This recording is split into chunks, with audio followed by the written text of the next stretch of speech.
জায়গায় এলেন, মোটামুটি এই দলে যোগদান করলেন, কি বলবেন? না, আমার তো খুব ভালো লাগছে। যে স্বপ্ন 5 বছর আগে থেকে দেখেছিলাম যে শ্যামাপ্রসাদ মুখোপাধ্যায়ের দলটা আমি করব, এবং সেই দলটা আজকে পূরণ হয়েছে, এর থেকে আর খুশির আমার কী আছে। এবার বাকিটা হচ্ছে, আপনারা জানেন বিগত দিনে আমার রাজনৈতিক লড়াই আপনারা দেখেছেন।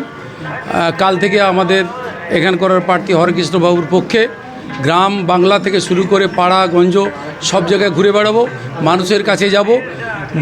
মোদি সাহেবের যে সবকা সাথ সবকা বিকাশ তার কথা বলবো। রাজ্যের এই যে প্রাতিষ্ঠানিক যে দুর্নীতি সন্ত্রাস তার বিরুদ্ধে কথা বলবো, এবং হিন্দু সমাজ আজকে সব থেকে অসহায়, আর হিন্দুদের কাছে এটা একটা শেষ সুযোগ। সেই সুযোগের কথা যাতে সবাই আমাদের প্রার্থীর অনুকূলে ভোট দেয় তার কথা বলবো। একটা সময় যেমন অন্য রাজনৈতিক দল করতেন, তখন এইটা তখন বিরোধী দল ছিল, তখন যেভাবে কাজ করতেন ওখানে, এখন কি অসুবিধা হবে না সুবিধা হবে? আমার ক্ষেত্রে কোনো অসুবিধা নেই। মাঠ একই, চীনা মাঠে খেলবো, কোনো অসুবিধা নেই। মাঠ তো আলাদা যাচ্ছে না, আমি তো আর কলকাতায় যাচ্ছি না, আমি তো আর কাঁথি যাচ্ছি না, আমি তো আর এগরা যাচ্ছি না, আমি তো এই আমার প্রিয় শহীদ মাতঙ্গিনী হাজরার মাঠ, সেই মাঠে দীর্ঘ সময় ধরে কাজ করেছি। তো চীনা মাঠে খেলবে, তো অসুবিধা কিছু নেই।